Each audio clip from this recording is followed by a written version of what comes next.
Precisamente lo que vamos a hablar y vamos a estar discutiendo en nuestro Revive Podcast del día de hoy es cómo las enfermedades y problemas mentales pueden o afectan también la sexualidad o tienen contextos sexuales. Creo que vamos a estar hablando mucho Pero sobre también esto. tenemos que reconocer que algunos problemas sexuales pues pueden llevar a la perpetuación, a la aparición de enfermedades mentales como tal, como vamos a estar viendo. Entonces, ¿qué pasa con la sexualidad de una persona, por ejemplo, con una esquizofrenia? Porque las personas que tienen, digamos, otras condiciones, por el nivel cognitivo que tienen, también vamos como relegando su propia sexualidad, porque inclusive nosotros como clínicos... situaciones que podríamos enfocar desde la psiquiatría, llevarlos como a ese contexto de la sexualidad clínica, por ejemplo, la ansiedad.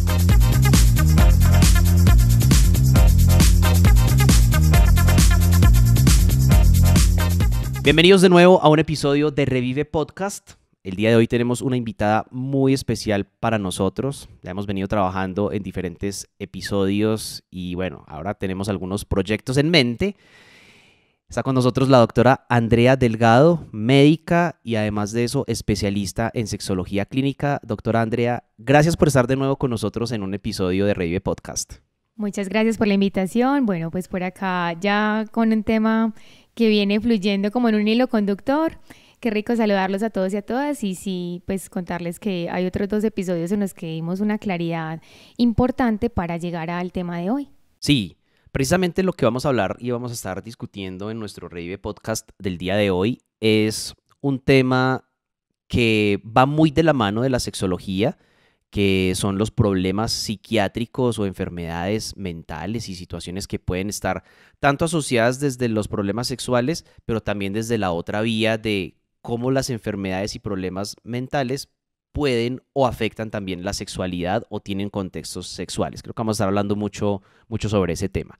Entonces, a todos ustedes los invito para que se queden hasta el final del episodio del día de hoy, porque al final recuerden que tenemos esos tips y esas cosas que nos hacen mejores profesionales en estos temas específicos que muchas veces no dominamos, pues porque no tenemos por qué dominarlos, porque no somos especialistas en el tema, pero que esa información siempre es importante para nosotros, así que los espero que se queden hasta el final. Bueno, doctora Andrea, ¿qué tal si empezamos como por eso, por ese título que le estamos dando al podcast y nos hables un poco sobre esas dificultades que se pueden presentar en esa cohesión de los problemas mentales relacionados con la sexualidad? Cuéntanos un poco a manera introductoria sobre esto. Bueno, entonces es como una línea muy delgada entre los problemas que están ocurriendo en la mente, que están ocasionando una enfermedad, que pueden estar generando trastornos importantes en la mente y que pueden llevar a disfunciones sexuales.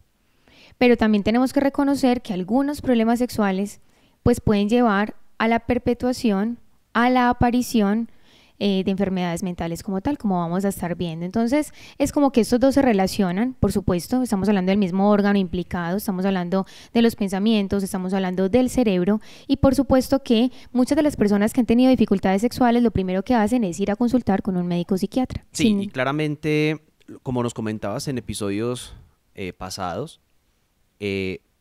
la especialización clínica de sexología clínica está solo en la Universidad de Caldas en Colombia, ¿cierto?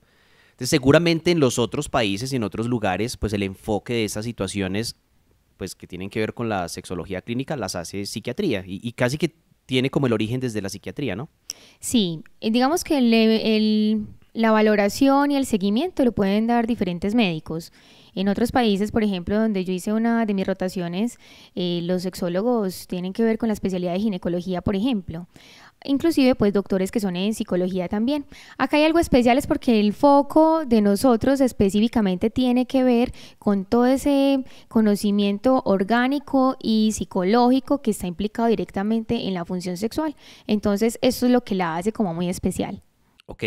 Háblanos un poco sobre cómo es ese contexto de la sexualidad en esos pacientes que sufren un problema psiquiátrico grave. La sexualidad en las personas que tienen estos problemas psiquiátricos pasa como a un segundo plano. Entonces ya ha habido personas interesadas en estudiar esto. ¿Qué pasa con la sexualidad de una persona, por ejemplo, con una esquizofrenia? Porque las personas que tienen, digamos, otras condiciones digamos, por el nivel cognitivo que tienen, también vamos como relegando su propia sexualidad, porque inclusive nosotros como clínicos no le damos importancia a este aspecto fundamental de la vida de estas personas. Entonces, es una duda que siempre llega, por supuesto que está enlazada con otros temas que tienen que ver con el tratamiento, particularmente para estas condiciones, para estas enfermedades. Por supuesto que en este caso es importante resaltar que si bien la hemos olvidado, es momento como de rescatarlo, ¿sí?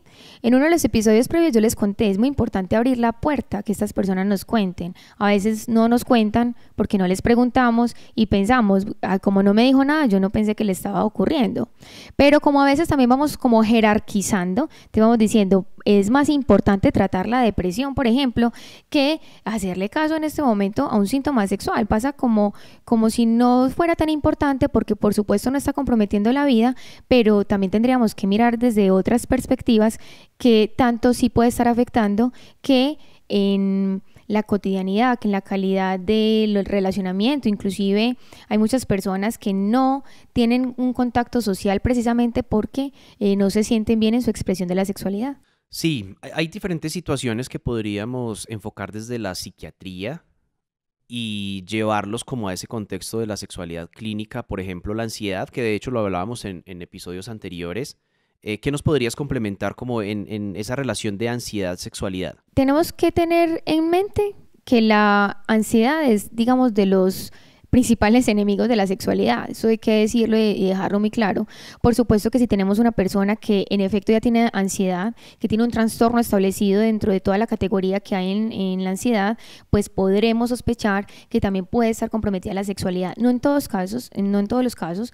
Sin embargo, este es uno de, digamos, como de los escenarios que tenemos que tener en cuenta y que no solamente debemos preguntar, sino también optimizar el manejo, porque en la escogencia de los medicamentos, en los tratamientos que vamos dando, pues nosotros podemos tener la posibilidad de escoger algunos que afectan muchísimo menos la sexualidad, también priorizando, por supuesto, aquellos efectos en los neurotransmisores que queremos intervenir en esas personas, pues que desafortunadamente están teniendo esta afectación clínica.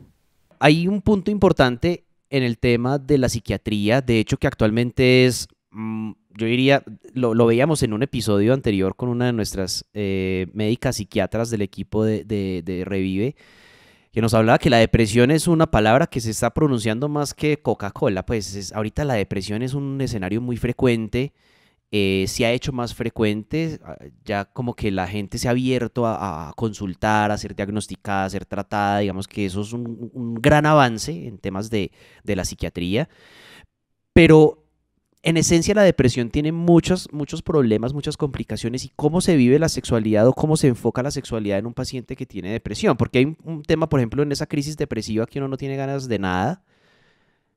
Hay aunque sea un deseo sexual en el tema de depresión. ¿Cómo se enfoca, cómo se le empieza a dar el manejo a este escenario? De hecho, uno de los criterios para sospechar que la persona tenga depresión es que se baje el deseo sexual, ¿sí?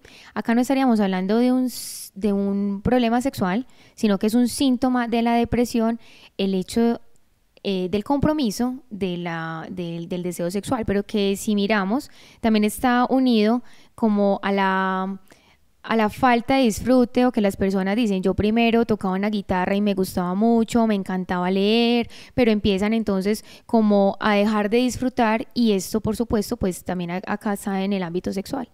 ¿Cómo se enfoca como ese tema de la depresión con la parte de la vida sexual? ¿Lo utilizan ustedes como una herramienta de predicción de que las cosas van funcionando mejor? ¿Es importante preguntarlo, interrogarlo en la consulta del día a día de ese paciente que está yendo al control de su depresión en sí? Sí, digamos que acá lo más importante es hacer un trabajo en equipo. Tanto los psiquiatras que van detectando que esto realmente está generando un deterioro en la calidad de vida en esta persona que tiene depresión, pero que está necesitada, con el deseo imperioso de mejorar su sexualidad por encima inclusive del estado anímico o de la condición afectiva que esté sufriendo en ese momento, podamos hacer, digamos, un enlace, un trabajo interdisciplinario por supuesto que seamos los sexólogos y los psiquiatras, tanto así como a los sexólogos también nos llegan personas que lo que tienen es una depresión importante, una depresión mayor, un trastorno que hace que pues no va a ser exitoso el tratamiento en cuanto vamos a ir dirigidos únicamente a la causa, porque habrá que hacer un tratamiento específico para la depresión. Entonces, en este caso es importante tener en cuenta que hay que dar alivio, dar tratamiento específico a la condición comórbida o digamos a la etiología principal que tiene que ver con el trastorno afectivo. ¿Qué otros trastornos psiquiátricos nos podrías mencionar que hagan relación con el tema de la sexología clínica? Uno muy importante tiene que ver con los trastornos de la personalidad. Entonces hay personas que, tienen ciertos rasgos, pero que estos rasgos ya se vuelven disfuncionales, que estamos hablando de personas que tienen un trastorno obseso compulsivo, pues ya hablándolo en el circunscrito en el trastorno de la personalidad, ¿cierto? Personas que tienen un trastorno de la personalidad dependiente, evitativa, bueno, todo esto va a tener unos síntomas en el ámbito sexual que van a hacer que de una manera muy particular disfruten o inclusive dejen de disfrutar por esos rasgos que vamos teniendo. ¿Por qué digo vamos? Porque todas las personas tenemos unos rasgos caracterológicos de la personalidad, pero no necesariamente son disfuncionales. Cuando ya estamos hablando de que se trata de un diagnóstico establecido como tal, pues ya entraría acá en todo el conjunto de las enfermedades que estamos abordando el día de hoy. En alguna ocasión vi un meme, en realidad era un meme, de estas páginas de sexualidad que puede uno encontrar en redes sociales, y hacía mucho énfasis como en la realidad de la vida sexual versus lo que la gente, el ideal que la gente tiene, ¿cierto? Y dentro de esos escenarios se veía como una sexualidad que se vive, que se tiene que vivir de una manera no rígida, como más flexible, ¿cierto? Que sucede en situaciones durante el proceso de la sexualidad, o por lo menos del acto sexual como tal. Y lo que normalmente uno tiene como en esa mente de lo que puede llegar a suceder como algo tan estructurado y tan organizado, que puede jugar un papel importante ahí, por ejemplo, rasgos obsesivos de las personas. ¿Cómo se le empieza a dar como un manejo a eso, o qué tendrías para complementarnos en cuanto a esto? Bueno, lo primero es como reconocerlos. ¿Sí? No hay un estándar al que todos tengamos que llegar, ni todas las personas van a tener esa posibilidad de flexibilizarse tanto. Yo me imagino que el meme que viste tiene que ver como expectativa a realidad, y es precisamente, sí. Es precisamente que aquellas personas que tienen estos rasgos obsesivos, por supuesto que van a tener unas conductas que van a ser más evitativas, y en general es posible que también haya más rigidez cognitiva.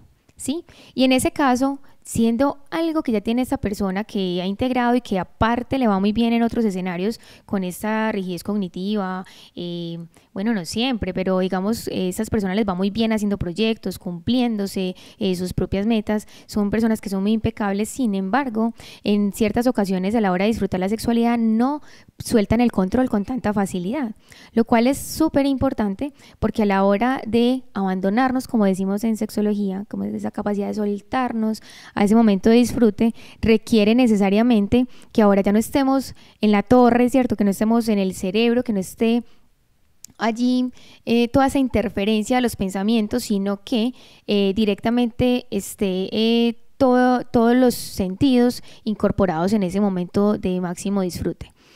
Quiere decir esto entonces que, por supuesto, darnos cuenta en las diferentes sesiones que con la persona que estamos teniendo esta interacción nos permite darnos cuenta cómo estas personas están dando inclusive lo mejor que tienen, con lo que pueden, con lo que saben, y que definitivamente hay que ir caminando como al paso de estas personas, ¿cierto? Habrá otras personas que tengan más capacidad en su apertura, que lo vivan con más tranquilidad, que se puedan soltar, y esto pues tendrá que ver con otros rasgos de la personalidad. Una pregunta que te quiero hacer, que si bien se relaciona con la psiquiatría, pero no propiamente es como una enfermedad psiquiátrica o un problema psiquiátrico grave, y es como esos rasgos o características de las fobias o fóbicos en las personas que llevan a interferir sobre el desempeño sexual. ¿Qué tal si nos hablas un poco sobre eso?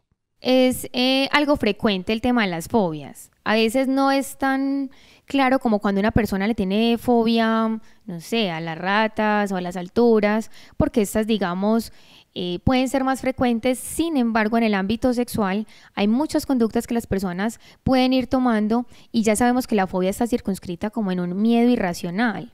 No necesariamente tiene una explicación, pero imaginémonos esto, si una persona realmente tiene miedo a que algo malo suceda, el miedo a la contaminación, el temor a que está haciendo algo mal hecho, que no va de acuerdo como a su jerarquía de valores, o que inclusive hay fobias porque lo que tenemos es un miedo tremendo a contraer una enfermedad de transmisión sexual, o tenemos algo que yo les mencioné en otro capítulo previo que tiene que ver con la erotofobia. No nos gusta culturalmente lo erótico, el disfrute, el placer, porque está en un marco como de algo inclusive que anteriormente se llamó como neurótico o dentro de lo patológico, ¿sí?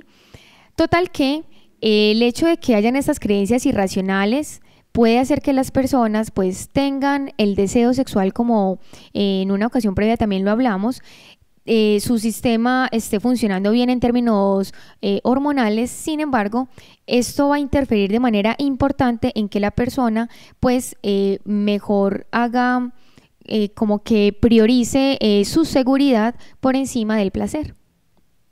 El tema es que es complejo. Creo que esas personas y esas situaciones que generan fobias o se van creando como esas fobias detrás, como lo dices, pues es un pensamiento irracional, ocurren de la nada, es simplemente como esperando que suceda algo que quizás no va a suceder.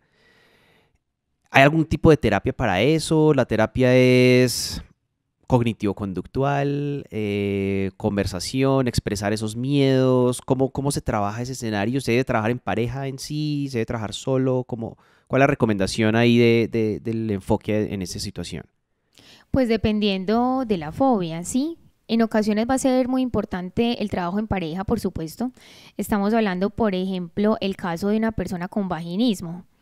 Tiene una contractura muscular que definitivamente hace que no sea posible una penetración vaginal. Y por supuesto es como el temor al dolor. A veces está también relacionado con el temor al parto, con el temor a un momento que sea agresivo. Entonces lo que hace en respuesta el cuerpo, por supuesto, es esa tensión muscular que en ocasiones también afecta a otros sistemas, otros órganos, porque entonces estamos hablando de todo este piso pélvico que va a afectar no solamente la sexualidad, sino también importante acá el sistema del tracto urinario y el tracto gastrointestinal. Entonces, en ese caso específico, pues hay que empezar con una desensibilización. La persona realmente cree que no puede y que su vagina está completamente cerrada y lo que hace la pareja pues cuando va a llevar a cabo la penetración es encontrarse más o menos como una pared, choca porque así está descrito y así lo mencionan estas personas. Entonces en ese caso es ir como por pasos, contarle a esta pareja y a esta mujer específicamente que anatómicamente pues la posibilidad de distensión que tiene la vagina pues es muy amplia en la formación que ocurre en el momento de la excitación, ¿sí? Para eso entonces vamos a llevar a cabo, sí, información, educación, terapia cognitiva, esta desensibilización que se va a ir llevando con algunos ejercicios que tiene que ver, por ejemplo, con unos dilatadores, digamos que son como en formas fálicas. E inclusive nos ha pasado que en el momento de poner un espéculo, inclusive de tipo virginal, las mismas mujeres se sorprenden de haber sentido, mejor dicho, de no haber sentido eso a lo que le tenían tanto temor y que sí es posible que pueden verse a profundidad, pues porque digamos en la camilla de la exploración ginecológica y con esa maniobra pues es posible llevarlo a cabo, que es importante acá que los pacientes se puedan sentir en un espacio seguro, que no se les va a presionar y que por supuesto muchas personas saben que es un temor que podrían mejorar. Sin embargo, pues por eso les digo, pongamos esto comparado con otro tipo de fobias, en ocasiones el tratamiento es largo y en ocasiones el tratamiento también requiere una intervención Súper. farmacológica. Una pregunta para ir cerrando este episodio de la correlación entre la psiquiatría y lo que tiene que ver con esto, y es si una persona está medicada por alguna enfermedad psiquiátrica, ¿cómo influyen esos medicamentos en la parte orgánica o del desempeño sexual en ella? Bueno, puede influir de una manera muy importante. Entonces recordemos, si lo principal que le está ocurriendo a esta persona es la depresión, pues lo que va a recuperar la función como tal va a Claro. ser el tratamiento de la depresión. Así esté descrito que el medicamento que escogió el psiquiatra, por ejemplo, pues afecta la serotonina específicamente, la dopamina, ¿vale? En ese caso, entonces, no estaríamos tan preocupados por el resultado, porque sabemos que vamos a atacar directamente la causa y que, por supuesto, cuando la persona recupere su salud mental, va a recuperar también ese disfrute y su propio deseo y todo lo que tiene que ver en las diferentes fases de la función sexual. Ahora bien, cuando hay personas que nunca han tenido una dificultad sexual, y se les empieza un tratamiento para la ansiedad, para la depresión, y en efecto tiene que ver como causa-efecto es la aparición de estos síntomas, pues tenemos entonces que replantearnos, darle como una espera a ese tratamiento, porque puede resolver de una manera espontánea, cuando va pasando el tiempo eso va resolviendo. Sin embargo, hay unas opciones que pueden ser mejores, de acuerdo pues a las comorbilidades del paciente, a los antecedentes y al perfil que tengamos, para evitar esos efectos secundarios. ¿Qué es lo que pasa? Los pacientes que tienen estas enfermedades mentales y son formulados descubren que en efecto pueden tener síntomas o afectaciones en la sexualidad y por este motivo paran el medicamento, ¿cierto? Por su propia cuenta. Nosotros entonces tenemos que explicar de manera honesta en el momento que se instaura el tratamiento, que puede suceder, que esperamos que suceda, pero que también en la meta terapéutica pues esto va a ir resolviendo, ¿sí? Entonces ir como gestionando, ¿ok? Que en ese momento que es más importante generar pues como para el plan terapéutico y en ese mismo escalonamiento del tratamiento pues vamos mirando si surte efecto adicionar otros medicamentos y también pues como ciertos ejercicios sexológicos que irían bien en estas personas. Para finalizar con este escenario que me estás hablando de, pues en la parte de fármacos, vemos que actualmente como que va incrementando el uso de los antidepresivos, ¿cierto? Tanto porque se ha llegado a poder diagnosticar precisamente los procesos de depresión en la comunidad. Antes era un tabú ir al psiquiatra, antes era un tabú ir a consultar al psicólogo, pues siempre consideramos como que solo las personas locas eran las que consultaban. Yo no estoy loco, yo no tengo por qué ir al psiquiatra, yo no tengo por qué ir al psicólogo. Todavía hay un poquito de ese rezago, pero ya la gente está más abierta a ir a terapia, a consultar al psiquiatra, a ir al psicólogo, a ir a especialistas en sexología, en fin. En consecuencia, pues ha venido incrementando el uso de estos medicamentos antidepresivos, pues cuando están indicados para estos pacientes. Y qué tal si me hablas un poco como de ese efecto que tienen estos antidepresivos en la parte orgánica que en consecuencia pues van a generar dificultades en el desempeño sexual del paciente o de la paciente. Bueno, entonces acá en este caso pues pensemos en la fisiología de la sexualidad. Los neurotransmisores que están implicados directamente tienen que ver con la serotonina, con la dopamina, ¿cierto? Con la prolactina. Todos los medicamentos que afecten estos neurotransmisores pueden, en efecto, tener unas complicaciones con respecto a este disfrute o inclusive a los mismos cambios orgánicos que se van teniendo de acuerdo al momento de la función. Todos los medicamentos que aumentan la prolactina pues van a comprometer el deseo sexual. Como también los medicamentos que son inhibidores de la recaptación de serotonina, pues van a generar un impacto importante y también aquellos que afecten la dopamina. Por eso es importante entonces tener en cuenta esto como precedente, pero también no responsabilizar únicamente los medicamentos. Tenemos que ser como ágiles en ese sentido, porque entonces es más fácil decir que fue a causa de esto, pero habrá que mirar como con lupa si realmente es un evento directo o si realmente es que están coexistiendo otros factores que se pueden corregir para que la persona pueda seguir ese tratamiento que seguramente su psiquiatra consideró que era el más adecuado para esa persona. Una pregunta final para ir cerrando este episodio, Andrea, que ha estado súper interesante todos estos tips que nos has dado. Y es, Así como para el tema de la disfunción sexual en los hombres, tengan o no un problema psiquiátrico asociado, psicológico asociado, que casi que siempre están de la mano el uno con el otro, ¿cierto? Pero siempre pensamos nosotros los médicos en una terapia farmacológica, un sildenafil, un tadalafil, en fin, cualquier medicamento esos que puede mejorar su desempeño sexual. ¿Existe alguna terapia médica en el caso de las mujeres también? ¿Hay algún tipo de medicamento o terapia farmacológica o cuál es el enfoque que se da hacia ese lado? Porque creo que la consulta va mucho más frecuente hacia los hombres, ¿cierto? Sí. Pero hacia el lado de la mujer también en esa disfunción sexual, ¿qué terapias alternativas o qué terapias farmacológicas pueden funcionar para mejorar este desempeño? Vale, entonces esa ha sido la duda a nivel mundial. El deseo de sacar la píldora análoga No, pues es que el que la ¿sí? saque se forra. Total, total. Y es que ya lo han querido hacer, ¿cierto? Como empezar a incorporarlo. Ha tenido una imagen muy bonita, pero yo te voy a decir, normalmente a los sexólogos no nos ha gustado. Primero porque, pues, es decir, cuando se mira estadísticamente no tiene un efecto en el cambio de la función sexual, no lo tiene, ¿cierto? Como si lo es directamente cuando usamos estos inhibidores de la fosfodiesterasa 5 para los hombres. Bueno, aquí les voy a decir algo entre paréntesis, también puede funcionar para las mujeres. Pero en este sentido no ha sido posible encontrar un fármaco que tenga ese mismo efecto tan directo y digamos como tan espectacular que hemos tenido con estos otros fármacos.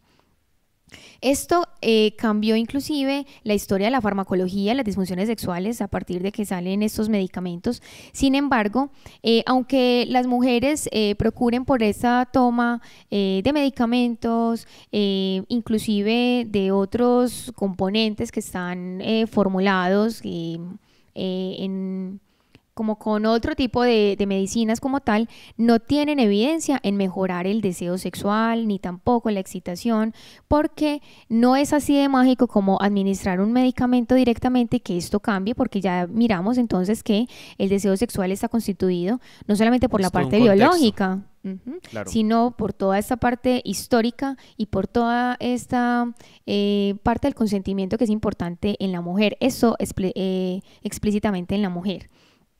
Algunos medicamentos sí se escogen, ¿cierto? Si vamos a tratar un trastorno de ansiedad, si vamos a tratar una depresión, pues procuramos por escoger medicamentos que no vayan a interferir tan agresivamente. Los antidepresivos tricíclicos como tal, digamos que no se prefieren, ¿vale? Pero algunos otros medicamentos, si vamos a intervenir un trastorno de ansiedad, si se está tratando la depresión, pues podríamos escoger algunos medicamentos que tienen mejor evidencia, como es el bupropión, como es la gomelatina, como es el escitalopram, que no afecta tan directamente, que puede tener un buen rendimiento a la hora, digamos, unos efectos muy positivos a la hora de tratar este trastorno mental y que no tumbe la función sexual.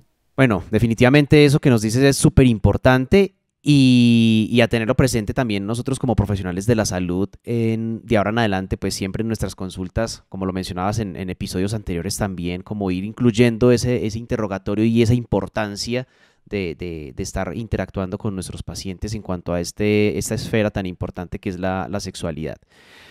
Bueno, doctora Andrea, muchas gracias por estar con nosotros hasta ahora en un episodio más de Revive Podcast. Espero que aceptes próximas y futuras invitaciones para estar con nosotros en episodios posteriores. Creo que me surgen acá a medida que vamos hablando, me van surgiendo como preguntas para hacerte, pero me abstengo porque digo, bueno, podría ser más bien una pregunta para un episodio posterior. Me encantaría que habláramos, por ejemplo, la sexualidad en la tercera edad, que es un tema para mí importante. De hecho, es uno de los retos que la humanidad tiene actualmente y es darle la posición a la tercera edad que la seguimos excluyendo. Esta semana escuchando un podcast de una persona que me gusta mucho, que es neurólogo, mencionaba eso, que la humanidad ha evolucionado tanto y ha avanzado tanto últimamente que lo único que le falta en este momento a la humanidad es vincular, incluir a la tercera edad. Y eso me dejó reflexionando bastante. Entonces, creo que va a ser un tema importante que me encantaría tratar más adelante para que lo vayas pensando y una vez te voy comprometiendo para que lo vayamos trabajando. No olviden seguirnos en nuestras redes sociales como @gprevive y me encantaría preguntarle a la doctora Andrea si tiene un Instagram o una red social o página web en donde podamos seguirte también. Me pueden encontrar en Instagram como sexspecialista.ad, es decir, Andrea Delgado. Me encuentran en la página web www.sexspecialista.com y allí pues ya van a darse cuenta que está el calendario donde pueden agendarse y mi número de celular, pues en Colombia el prefijo es 57, el número es 320-616-9020. Por Súper. aquí me encuentran. Bueno, allí podemos comunicarnos y estar en contacto con la doctora Andrea para asesorías, consultas y todo pues, lo que tiene que ver en relación a la sexología clínica. Los espero en otro episodio de Rive Podcast y por ahora me despido. Chao a todos. Chao, doctora Andrea. Un abrazo. Chao, chao.